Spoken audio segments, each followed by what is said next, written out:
नाशिकमध्ये सिडको इथे शिकणाऱ्या विद्यार्थिनीचा खासगी शाळेत मृत्यू झालाय।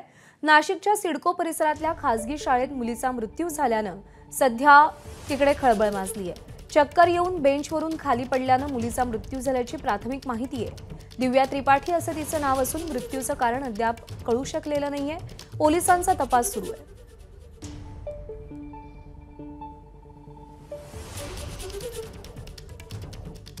चक्कर येऊन बेंचवरून खाली पडल्यानं मृत्यू झाल्याचं सध्या अंदाज वर्तवला जातोय, पण मृत्यू नेमका कशामुळे झाला त्याचं कारण अद्याप अस्पष्ट आहे। सिडको इथल्या खासगी शाळेमधला हा सगळा प्रकार आहे।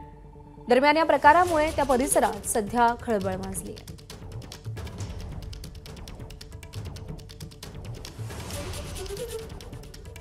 सहावीत शिकणाऱ्या विद्यार्थिनीचा अचानक मृत्यू झालाय। मृत्यू नेमका कशामुळे झाला हे कळू शकलेलं नाहीये।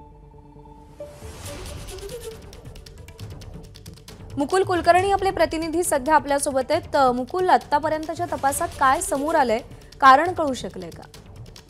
सध्या अद्याप या घटनेमागचं खरं कारण काय आहे ते समोर आलेलं नाहीये। पोलिसांकडनं तपास केला जात आहे, पालकांचा देखील विचारपूस केली जात आहे आणि जे शाळेचे मुख्याध्यापिका आहेत त्यांच्याकडनं देखील माहिती घेतली जात आहे। प्रथमदर्शनी शाळा व्यवस्थापकांना माहिती देण्यात आलेली आहे की मुलगी वर्गात आलेली होती आणि वर्गामध्ये बेंचवर बसल्यानंतर तिला चक्कर आली आणि चक्कर येऊन पडल्यानंतर ही पुढची घटना घडलेली आहे। त्यानंतर तिला एका खासगी रुग्णालयामध्ये देखील दाखल करण्यात आलेलं होतं, मात्र तिथून जिल्हा शासकीय रुग्णालयामध्ये आणण्यात आलं। तिथे तिला मयत घोषित करण्यात आलेला आहे। आता पुढचा तपास सुरू आहे। थोड्याच वेळामध्ये शवविच्छेदन केलं जाईल आणि त्यामध्ये खरं कारण काय आहे मृत्यूचं ते समोर येईल। मुकुल, अपडेट जाणून घेत राहू। सध्या धन्यवाद। एबीपी माझा, उघडा डोळे बघा नीट।